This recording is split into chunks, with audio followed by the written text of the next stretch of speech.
Pep Guardiola says Sergio Aguero must earn a new contract at Manchester City even though he is the club's all-time record goalscorer.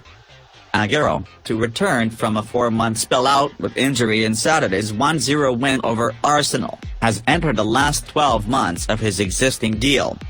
The Argentine has scored 254 goals for City and been a major part of 4 Premier League title triumphs, including his famous last gasp winner in 2012. However, Guardiola, who is also in the final season of his deal, believes the 32-year-old needs to prove his fitness and form in the coming months. The important thing is that Sergio comes back in good physical condition, starts to get his rhythm, doesn't get more injuries and plays good, Guardiola said. We know what he means for us, we know how we appreciate him, but now he has to show, like every one of us, me first, that we deserve to continue here and playing good and winning games. Aguero played a key role in City's goal against Arsenal, driving forward to feed Phil Foden, with Raheem Sterling finishing after Burnley could only parry the midfielder's shot.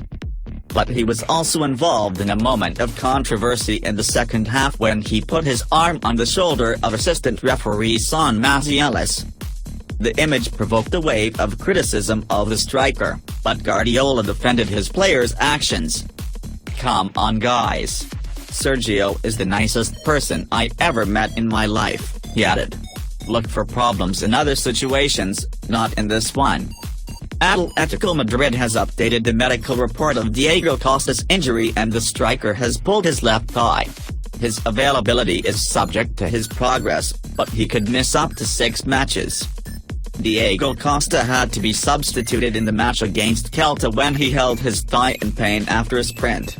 Simeone took him off the pitch due to the pain and João Felix came on instead.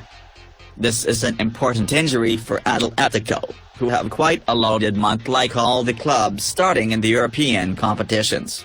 The club updated the medical status of the Hispano-Brazilian and, evidently, he is still injured. Diego Costa had to be substituted in the second half of the match that our team played in Balaídos against RC Celta.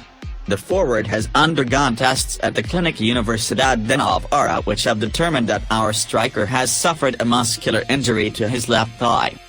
It was not only Ter Stegen, De Jong, and Lenglet, as leaked on Saturday, who positioned themselves in favor of the wage restructuring, as revealed that Gerard Piqué is also negotiating with Barca his own pay cut. If there is one thing that has characterized Gerard Piqué since his return to Barcelona 12 years ago, it is that he has worked hard for the club. Even though he is not the captain, he has worked as such both on and off the pitch, and this became clear after the Lisbon debacle against Bayern.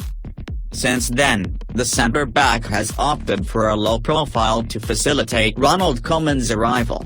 However, in the background he continues to make moves with Barcelona. As revealed on Monday that, apart from what was already revealed at the weekend in relation to Ter Stegen, De Jong, and Lenglet, the defender would also agree to a restructuring of his salary. The media stressed that some of the heavyweights of Barcelona would be accepting this forced wage drop to avoid harming the club's more modest workers. Oscar Grau has already been trying to reach agreements with players from all sections and one of the next will be Piqué. Also Busquets or Jordi Alba, 2 other important players, have known for some time that it will be necessary to touch up their salary. As will be done with Ter Stegen or already done with Mirotic, the solution may be to extend the contract further to split the payment. Sevilla's return to the Champions League will see them face Chelsea in their return to the main European competition after their victory in the Europa League a few months ago. Sevilla, who on Tuesday play in London against Chelsea in the first match of the Group E of the Champions League, travelled to the English capital on Monday with all the available players of the first team, among them the French central Jules Koundé, quarantined by COVID-19, and the Dutch winger Elsama Idrissi due to injury.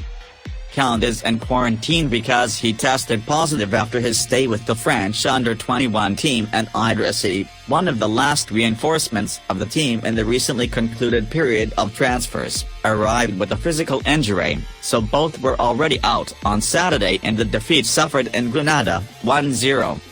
In addition, French centre-back Joris Nagnan and right-back Alex Vidal, who were rehired after finding no place at other clubs, are not registered for this stage of the Champions League. There are 22 footballers travelling on the Seville expedition, among them the youth player Alphonso Pastor as the third goalkeeper, and with all of them the team's coach, Julian Lopetegui, will be working this Monday afternoon at the place of the match, Stamford Bridge Stadium. The squad is made up of goalkeepers Bono, Backlick, Alfonso, defenders Jesus Navas, Diego Carlos, Sergi Gomez, Rikic, Escudero, and Acuna, midfielders Fernando, Gadelj, Jordan, Rakitic, Oliver Torres, Franco Vasquez, Oscar Rodriguez, Ocampos, Sasso, strikers Muner, De Jong, and Nazuri, Carlos Fernandez.